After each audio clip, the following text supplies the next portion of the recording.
ಇತ್ತೀಚೆಗೆ ಪೊಲೀಸರ ಭಯನೇ ಇಲ್ಲ. ಪೊಲೀಸರ ಮೇಲೇನೆ ಕೈ ಮಾಡೋದು, ಪೊಲೀಸರ ಮೇಲೆ ಪುಂಡಾಟಿಕೆಯನ್ನು ತೋರಿಸೋದು, ದರ್ಪವನ್ನು ತೋರಿಸೋದು ಇತ್ತೀಚೆಗೆ ತುಂಬಾ ಜಾಸ್ತಿ ಆಗ್ತಾ ಇದೆ. ಅದರಲ್ಲೂ ಕೂಡ ಲೀಡರ್ಸ್ಗಳ ಬೆಂಬಲ ಅಥವಾ ಲೀಡರ್ಸ್ಗಳ ಮಕ್ಕಳಿದ್ರಂತೂ ಕೇಳೋ ಹಾಗೆ ಇಲ್ಲ. ಪೊಲೀಸರ ಮೇಲೆ ಕೈ ಮುಖಂಡ ಪುತ್ರನ ಹಲ್ಲೆ ಕೇಸಿದು. ಆಯುಬ್ ಪೈಲ್ವಾನ್ಗೆ ಪೊಲೀಸರಿಂದ ನೋಟಿಸ್. ಈಗ ದಾವಣಗೆರೆ ಬಡಾವಣೆ ಪೊಲೀಸರಿಂದ ನೋಟಿಸ್ ಜಾರಿ ಆಗಿದೆ. ಪೊಲೀಸ್ ಠಾಣೆಗೆ ಕರೆಸಿ ನೋಟಿಸ್ ಅನ್ನು ಪೊಲೀಸರು ಕೊಟ್ಟಿದ್ದಾರೆ. ಪೊಲೀಸರ ಮೇಲೆ ಆಯುಬ್ ಪುತ್ರರು ಹಲ್ಲೆಯನ್ನು ನಡೆಸಿದ್ದು. ಆಯುಬ್ ಪೈಲ್ವಾನ್ ಪುತ್ರರಾದಂತಹ ಹುಸೇನ್ ಹಲ್ಲೆಯನ್ನ ಮಾಡಿದ್ದು. ತಲೆಮರೆಸಿಕೊಂಡಿರುವಂಥದ್ದು ಹುಸೇನ್ನನ್ನ ಈಗ ಒಪ್ಪಿಸುವಂತೆ ಸೂಚನೆಯನ್ನ ಕೊಟ್ಟಿದ್ದಾರೆ. ಸಿಟಿ ಡಿವೈಎಸ್ಪಿ ಶರಣಬಸವೇಶ್ವರ್ ಅವರು ಸೂಚನೆಯಂತೆ ಈಗ ನೋಟಿಸ್ ಅನ್ನ ನೀಡಲಾಗಿದೆ. ಇಬ್ಬರು ಹಲ್ಲೆಯನ್ನ ಮಾಡಿದ್ರು ಪೊಲೀಸರ ಮೇಲೇನೆ. ಹುಸೇನ್ ಅಂತೆ ಇಬ್ಬರು ಕುಡ್ಕೊಂಡು ಹಲ್ಲೆಯನ್ನ ಮಾಡಿದ್ದಾರೆ. ಇಬ್ಬರು ಸೇರಿ ಹಲ್ಲೆಯನ್ನ ಮಾಡಿರೋದು. ನನ್ನ ಸಹೋದ್ಯೋಗಿ ಈಗ ಪುನೀತ್ ಆಪ್ತಿ ನನ್ನ ಸಂಪರ್ಕಕ್ಕೆ ಸಿಗ್ತಾ ಇದ್ದಾರೆ, ದಾವಣಗೆರೆ ಪ್ರತಿನಿಧಿ. ಪುನೀತ್, ಈಗ ಪೊಲೀಸರೇ ಇವ್ರ ಮೇಲೆ ಹಲ್ಲೆ ಮಾಡಿದ್ದ, ಇವರೇ ಪೊಲೀಸರ ಮೇಲೆ ಹಲ್ಲೆ ಮಾಡಿದ್ದ, ಈ ಹಲ್ಲೆ ಮಾಡುವಂಥ ಕಾರಣ ಆದರೂ ಏನು, ಯಾತಕ್ಕೋಸ್ಕರ ಈ ಗಲಾಟೆ ಆಯಿತು, ಏನು ಕಥೆ?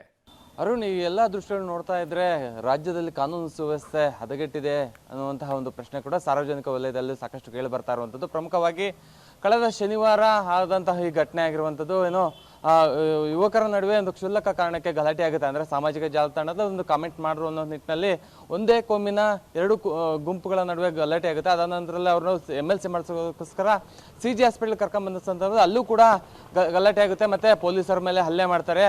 ಈ ಹಲ್ಲೆ ಪ್ರಕರಣಕ್ಕೆ ಸಂಬಂಧಿಸಿದಂತೆ ಕಾಂಗ್ರೆಸ್ನ ಮುಖಂಡ ಆಯುಬ್ ಪೈಲ್ವಾನ್ ಅವರ ಮಗ ಹಸೇನ್ ಮತ್ತೆ ಹುಸೇನ್ ಪೈಲ್ವಾನ್ ಈ ಇಬ್ಬರು ಕೂಡ ಬಂಧನ ಮಾಡೋದಕ್ಕೆ ಬಡಾವಣೆ ಪೊಲೀಸ್ ಠಾಣೆಯ CP ಆದಂತಹ ಗಾಯತ್ರಿ ಆಗಿರೋದು ಮತ್ತೆ ಹರೀಶ್ ಮತ್ತೆ ಕೆಂಚಪ್ಪ ಈ 3 ಜನ ಹೋದಂಥ ಸಂದರ್ಭದಲ್ಲಿ ಅವ್ರ ಮೇಲೂ ಕೂಡ ಹಲ್ಲೆನೂ ಕೂಡ ಮಾಡ್ತಾರೆ. ಅಲ್ಲಿರುವಂತಹ ಅವರೇ ಅಂದ್ರೆ ಹಸೇನ್ ಮತ್ತೆ ಹುಸೇನ್ ಅವ್ರ ಫ್ಯಾಮಿಲಿಯವರ ಕೂಡ ವಿಡಿಯೋ ಮಾಡ್ತಾರೆ. ವಿಡಿಯೋ ಮಾಡಿ ಪೊಲೀಸ್ ಅವರು ನಮ್ಮ ಮೇಲೆ ದಬ್ಬಾಳಿಕೆ ಮಾಡ್ತಾರೆ, ನಮ್ಮ ಮನೆಯಲ್ಲಿರುವಂತಹ ಹೆಣ್ಮಕ್ಳ ಮೇಲೆ ಹಲ್ಲೆನೂ ಕೂಡ ಮಾಡ್ತಾರೆ ಅನ್ನುವಂತಹ ಒಂದು ಆರೋಪವನ್ನು ಕೂಡ ಮಾಡಿದ್ರು. ಮತ್ತೆ ಪೊಲೀಸರು ಕುಡ್ಕೊಂಡ್ಬಂದು ನಮ್ಮ ಮಕ್ಕಳನ್ನ ಸೆರೆ ಹಿಡಿಯೋದಕ್ಕೆ ಅಂದ್ರೆ ಕರ್ಕೊಂಡು ಹೋಗಕ್ಕೆ ಬಂದಿದ್ದಾರೆ ಅನ್ನುವಂತಹ ಆರೋಪವನ್ನು ಕೂಡ ಮಾಡ್ತಾ ಇರುವಂಥದ್ದು. ಇದು ಹಿನ್ನೆಲೆಯಲ್ಲಿ ಗಾಯತ್ರಿ ಏನು CP ಆದಂತಹ ಗಾಯತ್ರಿ ಅವರ ಮೇಲೆ ಕೂಡ ಈಗಾಗಲೇ ಹಲ್ಲೆ ಮಾಡಿರುವಂಥದ್ದು. ಅವರು ಕೂಡ ಟೋಟಲ್ ಆಗಿ 4 ಕೇಸುಗಳು ಕೂಡ ಈಗಾಗಲೇ ದಾಖಲಾಗಿರುವಂಥದ್ದು.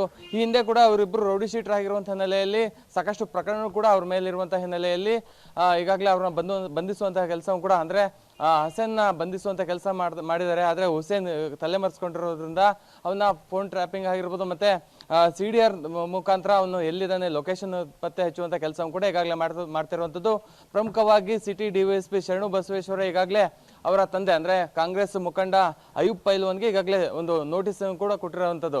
ಯಾಕಂತ ಹೇಳಿದ್ರೆ ಸಂದರ್ಭದಲ್ಲಿ ಅಂದರೆ ಹಸೇನ್ ಮತ್ತೆ ಹುಸೇನ್ನ ಬಂಧನ ಮಾಡುವಂತಹ ಸಂದರ್ಭದಲ್ಲಿ ಆಯುಬ್ ಪೈಲ್ವಾನ್ನೇ ಪೊಲೀಸರ ಕರ್ತವ್ಯಕ್ಕೆ ಅಡ್ಡಿ ತಂದಿರುವಂಥದ್ದು. ಆ ಹಿನ್ನೆಲೆಯಲ್ಲಿ ಅವರು ಹುಸೇನ್ ತಪ್ಪಿಸ್ಕೊಂಡು ಹೋಗೋದಕ್ಕೆ ಈತನು ಕಾರಣ ಅನ್ನುವಂಥ ನಿಟ್ಟಿನಲ್ಲಿ ಈಗಾಗಲೇ ಶರಣು ಬಸವೇಶ್ವರ ಅವರು ಆಯುಬ್ ಪೈಲ್ವಾನ್ಗೆ ಒಂದು ನೋಟಿಸ್ ಅನ್ನು ಕೊಟ್ಟಿರುವಂಥದ್ದು. ಕೂಡಲೇ ನಿನ್ನ ಮಗ ಎಲ್ಲಿದ್ದಾನೆ ಅಲ್ಲಿ ಕರ್ಕೊಂಡ್ಬಂದು ಪೊಲೀಸ್ ಸ್ಟೇಷನ್ಗೆ ಶರಣ್ ಮಾಡಬೇಕು ಅನ್ನುವಂಥ ನಿಟ್ಟಿನಲ್ಲಿ ಈಗಾಗಲೇ ಸೂಚನೆ ಕೊಟ್ಟಿರುವಂಥ ಹಿನ್ನೆಲೆಯಲ್ಲಿ ನೋಟಿಸ್ ಕೂಡ ಜಾರಿ ಮಾಡಿರುವಂಥ ಹಿನ್ನೆಲೆಯಲ್ಲಿ ಈಗಾಗಲೇ ಹಸನ್ನ ಹುಡುಕುವಂಥ ಕೆಲಸ ಕೂಡ ಮಾಡ್ತಾ ಇರುವಂಥದ್ದು. ಓಕೆ, ನಿಮ್ಮೆಲ್ಲ ಮಾಹಿತಿಗೆ ಧನ್ಯವಾದಗಳು.